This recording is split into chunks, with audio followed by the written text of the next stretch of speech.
അപരനോട് നമ്മൾ സ്നേഹവും കരുതലും കരുണയുമാണ് ഉണ്ടാകേണ്ടതെന്നും അവനോട് വിദ്വേഷമല്ല ഉണ്ടാകേണ്ടതെന്നും മലയാളിയെ പഠിപ്പിച്ചതിലെ പ്രമുഖ സ്ഥാനമാണ് ഗുരുവിനുള്ളത്. വ്യത്യസ്തതകളുടെ ഒരു നാടാണ് കേരളം. ഈ വ്യത്യസ്തതകളെല്ലാം പരസ്പരം കണ്ടാൽ ആക്രമിക്കുന്ന വിധം ജന്തു സമാനമായ വികാരം കൊണ്ട് നടന്ന കാലത്ത് നിന്നും നമ്മളെ പ്രബുദ്ധതയിലേക്ക് നയിച്ച ഒരു മഹാപണ്ഡിതനും മനുഷ്യനെ അകത്തു നിന്ന് അഴിച്ചു പണിയാൻ ശേഷിയുള്ള ദർശനങ്ങളുടെ വക്താവുമായിരുന്നു ശ്രീനാരായണ ഗുരു എന്ന് നമ്മൾ അറിയണം. ഗുരു നവോത്ഥാന നായകൻ, പിന്നെ കുറെ ലിസ്റ്റാ.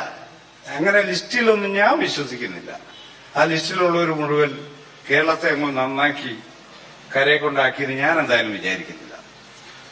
പക്ഷെ ഗുരുവിന്റെ കാര്യത്തിൽ മലയാളി അകമേ അഴിച്ചു പണിയണം. ധാർമ്മികമായി മലയാളി അഴിച്ചു പണിയണം.